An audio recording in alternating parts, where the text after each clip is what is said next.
Is he going bankrupt? In excess of $20 million down the toilet, gone, spent on security, spent on the mortgage on that house because they didn't pay for it outright. Where's Harry going to go? Straight back to his father with his begging bowl. It's been a big day for Prince Harry, and an emotional one as well. Things didn't go entirely the way he wanted at the Court of Appeal, prompting a surprise interview with the BBC. I can't see a world in which I would be bringing my wife and children back to the UK at this point. I would love reconciliation with my family. There's no point in continuing to fight anymore. As I said, life is precious. I don't know how much longer my father has. There's this Polo documentary. Yes. Right? Yes. Which was going to become a drama and it was going to make them a fortune. Well, apparently that's been spiked. So there's no future income. Prince Harry says he wants reconciliation. Critics say he's running out of money, and inside royal circles, patience may finally be over. For years, Harry and Meghan presented themselves as the couple who walked away from palace control and built a new empire in California. But now, fresh commentary, conflicting media reports, and Harry's own BBC interview are painting a much darker picture. Is the money really drying up? Is the Netflix stream shrinking? And has the royal family finally decided they are done? Prince Harry's inheritance, reportedly worth more than $20 million from Princess Diana and the Queen Mother, may have been heavily depleted. That explosive argument was laid out in one commentary source in blunt terms. The money is allegedly gone, eaten up by security, mortgage payments, staff, travel, and the lifestyle attached to Montecito. Absolutely. Let's start with Harry. Is he going bankrupt? So apparently his $20 million inheritance from the late Princess Diana has all but gone since moving to the US. How is that even possible? Well, this has comes with massive authority. Dan Wakeford is the former editor of People magazine and Us Weekly. Now, this guy, he's one of the big names of US journalism. And the reason why this is such a worrying headline for Harry is because Dan Wakeford is somebody that, if you look at People magazine, it is the in-house newsletter of the Sussexes. It is a propaganda arm of their public relations machine, which never sleeps. So to see the former editor of People magazine go after Harry and Meghan like this with the shocking revelation that the cash they inherited, Diana and also the Queen Mother, in excess of $20 million, down the toilet, gone, spent on security, spent on the mortgage on that house because they didn't pay for it outright, spent on gardeners, cooks, chefs, flights, you name it. This is a couple that live beyond their means. And the problem you've got is that when Harry and Meghan run out of money, which they will. Now, let's be careful here. This is not a bank statement. This is commentary. But it matters because it taps into a bigger fear surrounding Harry and Meghan. Not whether they are poor. They are clearly not poor by ordinary standards, but whether their burn rate is far higher than their long-term income can support. And that is where the second major question comes in. If they've had huge media contracts, why would money even be tight? For years, Netflix was supposed to be the Sussexes' financial lifeline. One report says Harry and Meghan signed a major deal in 2020 worth around $160 million, and that they've now entered a new multi-year film and TV arrangement that includes a second season of With Love, Meghan, and a documentary project about orphan children in Uganda.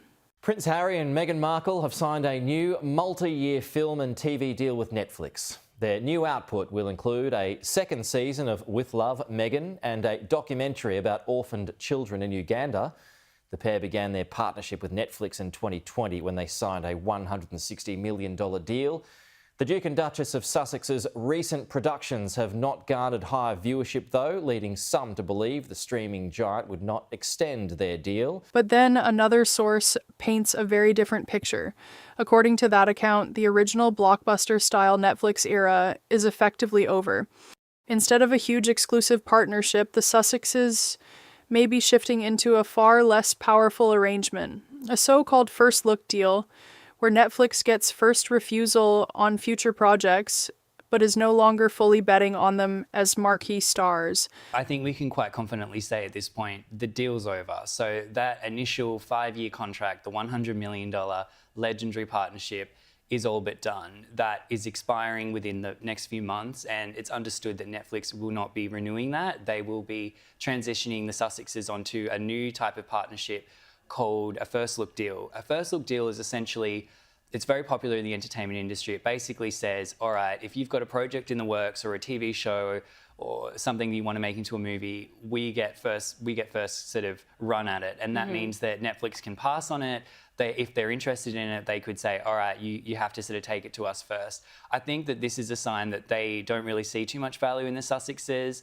You know, the numbers have been dismal. Of course, With Love, Megan is coming back, but there was some streaming data that came out recently that revealed that that show was barely in the top 400 shows on Netflix. And actually, this was quite a sort of poetic sign.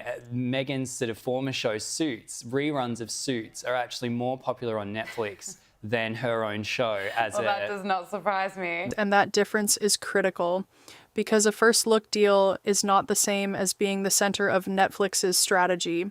It means less certainty, less guaranteed prestige, and potentially less guaranteed money. So while one narrative says Harry and Meghan still have media momentum, another says the biggest payday years may already be behind them. And if future income is less secure than people assumed, then suddenly all those questions about Montecito, security costs, image management, and staff begin to feel a lot more serious. Critics say the real issue isn't that Harry and Meghan didn't earn money. It's that they may have built a lifestyle that demands enormous money: security, mortgage, travel, a high-profile California estate, staff, brand maintenance, elite social positioning.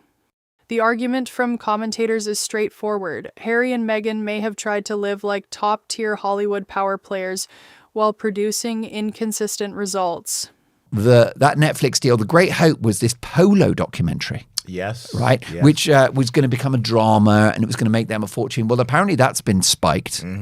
So there's no future income. And what they've got is dwindling fast. You know, they're in Hollywood, they're in Montecito, and they are neighbors of Oprah Winfrey and Gwyneth Paltrow, but they can't keep up. They're not in the same league. And actually trying to keep up with the Hollywood A-list is bankrupting them. That's the heart of the panic narrative. But there is an important counterpoint, and it comes from Harry himself. In his BBC interview about security, Harry argued that some numbers circulated in the press have been wildly exaggerated. He specifically said figures used around security costs had been overstated by about 18 or 19 times. I don't need to go into detail of how much, you know, the royal family costs or how much protection costs or whatever. You know, what I will say is that some of the British tabloid press did a very good job in campaigning to have our security removed by quoting figures such as £20 million. Right, and through this disclosure process, I've seen constituents in the UK write to their MP saying, I don't want to, as a taxpayer, I don't want to pay for Meghan and Harry's security at this cost. They're literally quoting headlines from British newspapers. Those figures are obviously grossly exaggerated by about 18, 19 times. So here's the fair conclusion. The exact financial picture is not public. But what is public is this. There are now multiple competing narratives about whether the Sussex brand is still growing or slowly contracting. And that takes us to the issue Harry himself clearly believes is central to everything: security. Prince Harry's legal fight over UK security is no longer just about bodyguards. It has become symbolic of something much larger: status, trust, access, and his place in the royal family. In his BBC interview, Harry said he felt devastated after losing his legal challenge. He insisted it is currently impossible to bring Meghan and the children back to the UK safely, and he framed the issue as a matter of duty of care, not privilege. Following that judgment, he's told the BBC that it is currently impossible for him and his family to return to the UK. He's also said that because of the current situation, his father, the King, isn't speaking to him. Well, Prince Harry is currently living in California, where he's been speaking to our correspondent Neda Tawfik, and we can bring you that extended interview now. But obviously pretty gutted about the decision. We thought it was going to go our way, but it certainly is proven that there was no way to win this through the courts. Wish someone had told me that beforehand. Yeah, the decision has been a surprise as well as not a surprise. For the time being, it's impossible for me to take my family back to the UK safely. Later in the same interview, he went even further, saying this issue is the main barrier to repairing relations with his family. It sounds like the last step to repairing relations with your family is the security issue, by what you said there. 100%. Whatever noise has been created, whatever stories have been written, this has always been the sticking point. And put yourself in my shoes. If you step back to try to create a different role, the same official role, but a different working relationship with the institution that you were born into, for the sake of your wife and your own mental health and your child, which now, of course, a lot more has come out because I felt as though it needed to come out. The other side of the story needed to be told. God forbid anything should happen. And I don't regret that at all. But 2020, when that decision happened, I couldn't believe it. I actually couldn't believe it. I thought with all the disagreements and all of the chaos that's happening, the one thing that I could rely on is my family keeping me safe. And not only did they decide to remove my security in the UK, but they also signalled to every single government around the world not to protect us. But critics do not see it that way. In the commentary world, Harry's demand for police-backed protection is often portrayed not as a pure safety need, but as a fight over status, symbolism, and royal treatment. It's very right to point out the conflict of interest, and I think it's a big problem for Harry because I think he won't get, if that happens, he won't get his armed security. By the way, why does he want that armed security? It's got nothing to do with his safety. He lives in California, which is not without crime. Yeah. He's been to Mexico, which is a beautiful country, but I'm afraid dominated by cartels, and there are kidnappings, all the rest of it. He is a regular in Ukraine, which is famously at war. So he's dodging Vladimir Putin's bombs, but apparently he's not safe in Mayfair. It make sense. Yeah. London is one of the safest cities in the world. The reason why he wants it, it's the court of King Harry. It's a flex. It's his posse, like a rapper with the kind of 50 hangers-on that go everywhere with him. That's what it's about. It's a flex. He wants the cop cars. He wants the helicopters. He wants the whistle, the motorbike outriders. And so I think it's a big problem. It's really under threat. He will never square this circle, JJ, of wanting to be a proper member of the royal family and to make money. That contrast is what makes this story so powerful. Harry says, this is about safety. Critics say this is about standing. And until that gap is resolved, every visit to Britain becomes another chapter in a wider family war. In one of the most discussed moments of his BBC interview, Harry said he wants reconciliation with his family. I would love reconciliation with my family. There's no point in continuing to fight anymore. As I said, life is precious.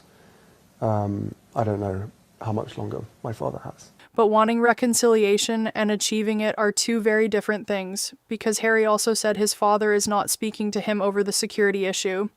And another source claims that if any peace summit happens, it may be Harry engaging with his father largely on his own, not necessarily alongside Meghan. Right. I think this is a really crucial detail that's come out this week. An insider has said that Harry is sort of continuing negotiations and discussions, and that they don't necessarily include his wife. That's not to sort of spark any speculation about their marriage. I think their marriage is strong, but I think that Harry has understood that his family may never accept Meghan Markle. I think that, just the timeline of events has just been so catastrophic in terms of the institution, but also on a personal level. Things that have been said, especially by Meghan, but also by Harry, have done great personal and reputational damage to Charles, also to William and Kate. And I think from their point of view, they're always going to be on guard. I think any type of peace summit, if it ever does happen, I don't think it would be, they could never really let him back in. How could you? This is the person just as a reminder, in these interviews, there were allegations of racism by an unnamed royal. It was later alleged that the unnamed royals were Kate and Charles. That was never confirmed. The Sussexes denied that, but it was in that Omid Scobie book. Yeah. Those are absolutely, very, very defamatory, reputation, sort of decimating kind of allegations. And of course, after something like that, how could you trust them again? I don't think they'll ever trust Harry and Meghan again. But I do think that Harry could, sort of have a heart-to-heart with his father. I do believe that is a possibility. But in terms of that is a major clue. It suggests that even sympathetic observers see a possible route for Harry as an individual, but not necessarily for the Sussex brand as a whole. And that brings us to the question no one in royal coverage can avoid. Even if King Charles is open to some private contact, are William and Catherine completely finished? Prince William and Princess Catherine are pretty much done with Harry and Meghan. That is not an official palace statement, but it reflects a growing media narrative that the emotional damage is now simply too deep. Well, listen, William and Kate are both pretty much done with Harry and Meghan. Oh, it's over. That's what the reports are saying, at least. We'll start with Kate. So apparently her limit was when Harry did the interview with the BBC last year. Yeah. And he said that he didn't know how much longer he's got with his father, or how much longer his father has. Apparently that was the tipping point for Kate, and she wasn't angry, she was just disappointed. One moment repeatedly cited as a breaking point was Harry's BBC remark about his father's illness, when he said, "I don't know how much longer my father has." For critics, that sounded deeply inappropriate. For Harry, it may have been emotional honesty, but in palace terms, language matters, and that line landed badly. There's no point in continuing to fight anymore. As I said, life is precious. I don't know how much longer my father has. The main commentary source goes further, claiming Catherine was especially upset after Harry's media remarks surrounding his legal defeat and his comments about the king's health. So apparently her limit was when Harry did the interview with the BBC last year. Yeah. And he said that he didn't know how much longer he's got with his father, or how much longer his father has. Apparently that was the tipping point for Kate, and she wasn't angry, she was just disappointed. Proper parenting language, that is. Most definitely. Catherine is a very elegant person. She's one of the most beautiful people on the planet. She's extremely intelligent. After Harry's failed legal action against the British government to get armed security, he runs off to the BBC for that interview, which, just like the ITV interview, was completely deranged and unhinged. I think he's losing the plot, by the way. Yeah, I don't think that he has a full grip on reality. Catherine's reportedly seen this interview, of course she has, and she's really upset when Harry said, "I don't know how long my father's got." Whether or not every detail of that commentary is accurate, one thing is obvious: the old image of brotherly repair is gone. This is no longer a temporary misunderstanding. This looks like a long-term fracture. As the rift deepens, another allegation keeps surfacing in royal media circles. The idea that Harry and Meghan are still trying to operate as a parallel court from California. One report discussed in the main source described them as the Montecito branch of the House of Windsor, while also claiming Prince William was increasingly suspicious of leaks and divided loyalties around palace staff. She'll certainly come next summer for Invictus. Yeah. And it's not just palace employees who are on the side of Harry and Meghan. You've got leading politicians in this country who are pushing for the Sussexes to return to the UK in some capacity. This is an establishment agenda. And the bottom line is that, if you look at Richard Eden, who's the diary editor of the Daily Mail, this is his exclusive about the establishment plot to get Harry and Meghan back into the UK. The problem you got, Charles is such an invertebrate. He's got no backbone whatsoever. So he's yielding to pressure to be nice to Harry and Meghan, hence the Clarence face-to-face summit last September. I don't know why they're being disloyal to William and Catherine if they work for them. But it's very true, because lots of things are popping up in the press about Charles has had enough of William's negativity towards Harry. Where does that come from? Yeah. And because, that's the other thing we're hearing. Don't forget from the book Spare. So, yeah, I think that William is concerned about that. The problem you got is that the royal family, it is political, and there will always be moles. You will never keep everything completely secret because, unfortunately, given the nature of their lives, they have bodyguards. Now, again, none of this is confirmed by the palace on the record. but it reveals something important about the atmosphere surrounding the Sussex story in 2026. This is no longer just about family emotion. It is also about institutional control. Who speaks for the monarchy? Who gets proximity to the king? Who benefits from ambiguity? And who, behind the scenes, may still think Harry could be slowly drawn back into some form of royal orbit? Harry is still tied to one major public cause that gives him credibility, visibility, and a route back into British public life. Invictus, and that raises the next political question. If Harry returns to Britain around Invictus events, will any senior royals engage, publicly or privately? The commentary in the main source suggests not likely, not now, not with relations this strained. It's, at the moment, no. And we'll have to see how the relationship pans out between the palace and the Sussexes. But at the moment, it's my understanding that the palace are absolutely sick and tired of Harry and Meghan. It's my understanding that the palace found Harry's interview with ITV in Ukraine telling America to, have war with Russia. They thought it was weird. They thought it was a strange interview. He was dressed, by the way, as a burglar. I don't know if you actually remember that interview. Or a bum. The Americans would call him a bum, like a homeless man. He was wearing a beanie. He looked like a criminal. But, well, I think that's telling. So the palace have had enough. William's had enough. So will that happen? I think it's too soon to say, but unlikely, because at the moment, we heard, it was reported that Harry thinks that they're all going to turn up and that Charles will open the event. Good luck with that. That matters because every Harry appearance now carries two stories at once. The first is charitable service. The second is royal tension. And until the second story changes, the first one may never fully stand on its own again. So where does this leave Prince Harry? Not bankrupt in the ordinary sense, not shut out of public life, not irrelevant, but possibly facing something just as serious, a shrinking margin for error, if the biggest contracts are no longer what they once seemed, if the security battle remains unresolved, if trust with William and Catherine is effectively broken, and if even reconciliation with Charles comes with conditions, then Harry may be entering the most fragile chapter of his post-royal life yet. Because the real question is no longer whether he left the monarchy. The real question is this: did Harry build a future strong enough to survive without it? Well, I've now found out the truth. I've shared some of it with you today. A lot of it exists out there, whether people choose to ignore it or not. So it would be nice to have that reconciliation part now. And if they don't, then the palace may move on, Netflix may move on, the public may move on, and Harry could be left fighting the same war, with fewer allies, less certainty, and far more at stake. What do you think? Is this really about money, security, or control? And do you believe Prince Harry and the royal family will ever truly reconcile? If you enjoyed this deep dive, subscribe, and I'll see you in the next video.